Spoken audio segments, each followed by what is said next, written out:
Assalamualaikum warahmatullahi wabarakatuh. Perkenalkan, nama saya Taufik Akbar dengan NIM 225111072 dan rekan saya. Perkenalkan, saya Raffi Arya Santoso dengan nomor induk mahasiswa 225111084. Nah, di sini kami akan membahas atau menjelaskan bagaimana hubungan kondisi atau geometri jalan terhadap kecelakaan lalu lintas. Di sini kami mengambil referensi dari sebuah jurnal yang berjudul Pengaruh Geometri Jalan Raya terhadap Pengaruh Pengurangan Rasio Lintas Volume 5 nomor 2 tahun 2021 pada halaman 44-49. Baiklah, untuk memudahkan kami menjelaskan dalam penjelasan kali ini, kami mengambil sebuah studi kasus atau contoh kasus yang dimana tepatnya yaitu di ruas jalan batas Nagan Raya atau Amidia. Nah, Belang ini termasuk jalan luar kota yang didesain menggunakan kecepatan rencana yang tinggi dan sebagai jalan penghubung kota Nagan Raya dengan Aceh Barat Daya. Oleh sebab itu, salah satu hal yang menyebabkan kecelakaan itu adalah tikungan.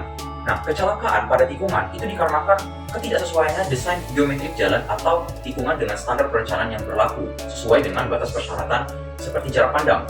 Nah, contohnya yaitu adalah tidak memenuhi persyaratan seperti jarak pandang, lebar jalan, dan lain-lain.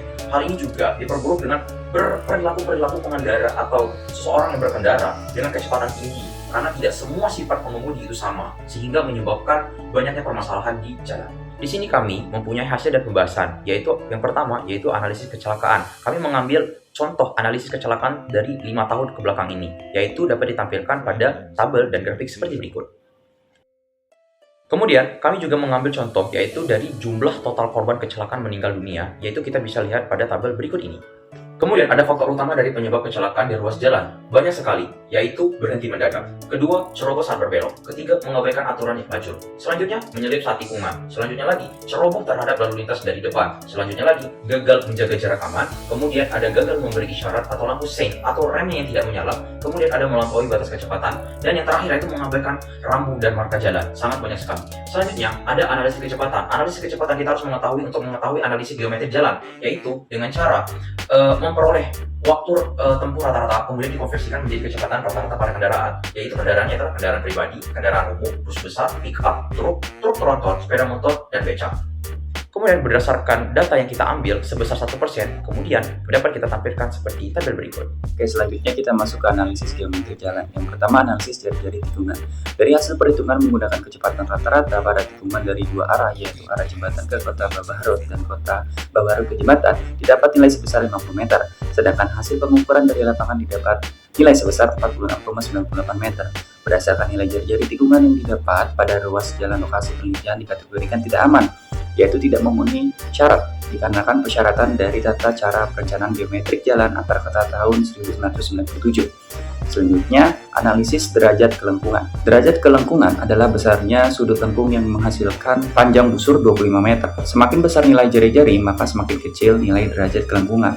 Dari hasil perhitungan didapatkan nilai derajat lengkung jika diukur dari kedua arah maka diperoleh nilai sebesar 28,648. Hal ini dikategorikan aman jika dibandingkan dengan persyaratan tata cara perencanaan geometri jalan antar kota 1997. Selanjutnya nomor 3, jarak pandang henti atau JH. Setiap titik di sepanjang jalan harus memenuhi jarak pandang henti atau JH, jarak minimum yang diperlukan saat berkendara untuk menghentikan kendaraan dengan aman begitu melihat adanya ancaman atau halangan yang membahayakan. Dari hasil yang didapat, maka jarak pandang henti pada penelitian ini dikategorikan tidak aman berdasarkan persyaratan tata cara perencanaan geometri jalan antar kota 1997. Nilai jarak pandang henti JH paling minimum adalah 75 meter dengan kecepatan rencana atau VR 60 km per jam. Sedangkan ruas jalan tersebut memiliki jarak pandang yang sangat kecil yaitu sebesar 43,947 dan 44,778. Oleh karena itu, kecilnya jarak pandang pada saat melewati tikungan sehingga sering terjadi kecelakaan. Selanjutnya, analisis daerah kebebasan samping. Kebebasan samping yang bertujuan untuk memberikan kemudahan pandangan pada tikungan. Berdasarkan hasil analisa dapat dilihat bahwa ketersediaan daerah kebebasan jarak pandang tidak memenuhi. Maka setiap benda atau halangan seperti pohon ataupun bangunan sejauh 3-4 meter harus ditiadakan sehingga dapat memberikan kenyamanan pengendara dalam melihat jarak pada saat tikungan. Selanjutnya kesimpulan, berdasarkan hasil penelitian penyebab kecelakaan pada lokasi penelitian hampir semuanya dipengaruhi oleh faktor manusia.